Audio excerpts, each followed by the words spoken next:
In this episode of Kaiju Spotlight, we will be looking at the first genetically modified monster, Biollante. The 80s saw a drastic technological advancement in the field of genetics, DNA study, and cloning. And naturally, pop culture would follow suit with the movies like Blade Runner, Star Trek, and The Fly, just to name a few. Toho would join the mix with the 1989 movie Godzilla vs. Violante. Here, Dr. Shiragami tries to save her late daughter Erika's consciousness by combining her DNA with that of a rose. But during the eruption of Mount Mihara, an earthquake hit Dr. Shiragami's lab, killing most of these genetically modified roses. Fearing he would lose her daughter once again, Dr. Shiragami was able to salvage one of these roses and combine it with Godzilla's DNA, hoping to make the rose immortal, giving rise to the monster, Biollante. In the movie, Biollante has four forms. In its first form, Biollante started out as a vine. This seemed to have some level of intelligence already as it attacked the intruders at Dr. Shiragami's lab. The second form is called the rose form, which is what we have right here. In this form, Biollante becomes a giant rose and develops vines with mouths and sharp teeth capable of grappling, choking, and spraying a highly corrosive sap on Godzilla. The third form is called the Spore Form. So this form is used by Biollante to flee its attackers when it is heavily injured, allowing the monster to basically heal from all of its injuries. The ability to revert to this form effectively makes Biollante immortal. The fourth form of Biollante is called the Beast Form.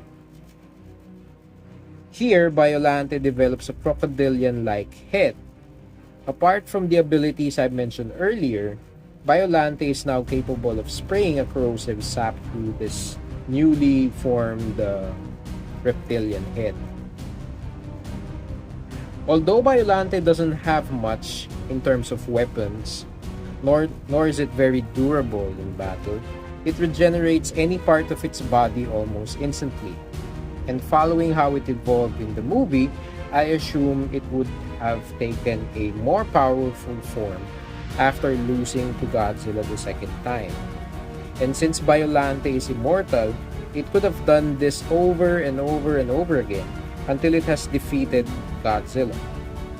This reinforces the theory that Erika was able to take over Biollante in its spore form when it is at its weakest and leave the Earth before it could evolve into another monster. Anyway, an unexplored idea that I just thought of is a trait that most plants can do, which is to reproduce through cuttings. Biollante must have shed countless parts of its body after fighting Godzilla. This would have meant over time, these cuttings will grow to make more versions of Biollante. That would have been very scary for Japan. Biollante is one of my most favorite characters, or one of my most favorite kaijus of all time, partly because I love taking care of plants. Since it's floating around in space somewhere, I do hope, sometime in the future, I hope Toho would make another Godzilla movie with Biollante in it. So, yeah. At this point, you should be seeing the shoutouts for today's video. If you want to be included on the next roll call, all you need to do is drop us a comment down below.